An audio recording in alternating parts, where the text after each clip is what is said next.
I've been teaching on faith now for 3 years. No, about 3 months, I think. I think this is my 5th or 6th session on faith, and I just haven't been able to get past the subject of faith. And I had this dream I'll tell you about in a few minutes, but I want to talk about POWs, prisoners of war of the faith. And before I do that, just to kind of, for some of you that haven't been in this journey with us in the last 3 or 4 months, as far as this teaching, I want to just review for a few minutes what I've been teaching. And I want to read you something I wrote like 3 or 4 months ago, which isn't totally relevant to today, but it gives a great contrast to where we were 3 months ago as a nation and where I feel like we are today. So let me just read it to you. We are called believers because we are commissioned to live by faith. In fact, we were saved by faith, which means our life in his alternative reality, out of darkness into the kingdom of light, began when we believed. Yet sometimes there are seasons and circumstances in life that derail our faith and undermine the very core of who we are in God and who he is in us. The greatest side effect of the COVID season isn't the loss of smell or lingering fatigue in my mind that some have experienced, nor is it the continued decline of the economy. But the greatest side effect of the COVID season is that many in fellowships got washed up on the shore of disillusion and faithlessness. They stopped following the way and instead started following their way.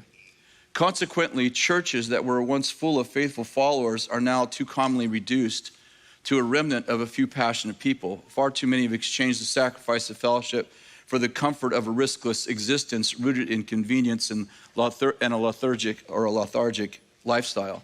The fire of faith has gone out in the eyes and quenched by the fires of mistrust, bitterness, and a critical spirit. I read that because I wrote that like almost 4 months ago. And I feel like that is no longer the commentary on what's happening now. I feel like God is moving powerfully in our land.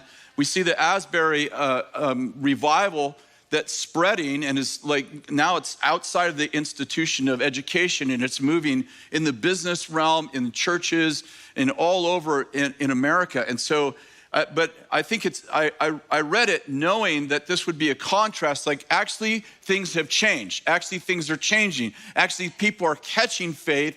They're beginning to move in power. They're calling for encounters. They're all-night prayer meetings. And this is a contrast of, wow, look how far we've actually come. That was really relevant 4 months ago and actually an irrelevant statement today, which is a sign of the move of God in our land right now. In 1 Timothy 1:18, again, this is review. In 1 Timothy 1:18, he writes this. Thank you, baby. May all your camels prosper. None of them have ticks. They would be my camels too. So, in 1 Timothy 1:18, Paul writes to Timothy. He says, Timothy, I commend and entrust to you, Timothy, my son, in accordance with the prophecies previously made concerning you, that by them you'd fight the good fight, keeping the faith and a good conscience.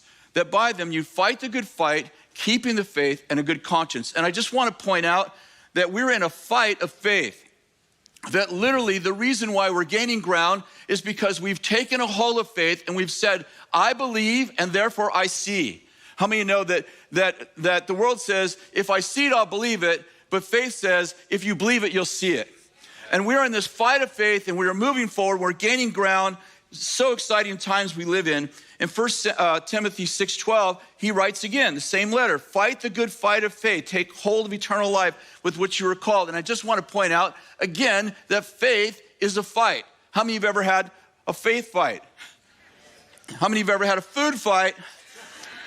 More people had a food fight. That's interesting.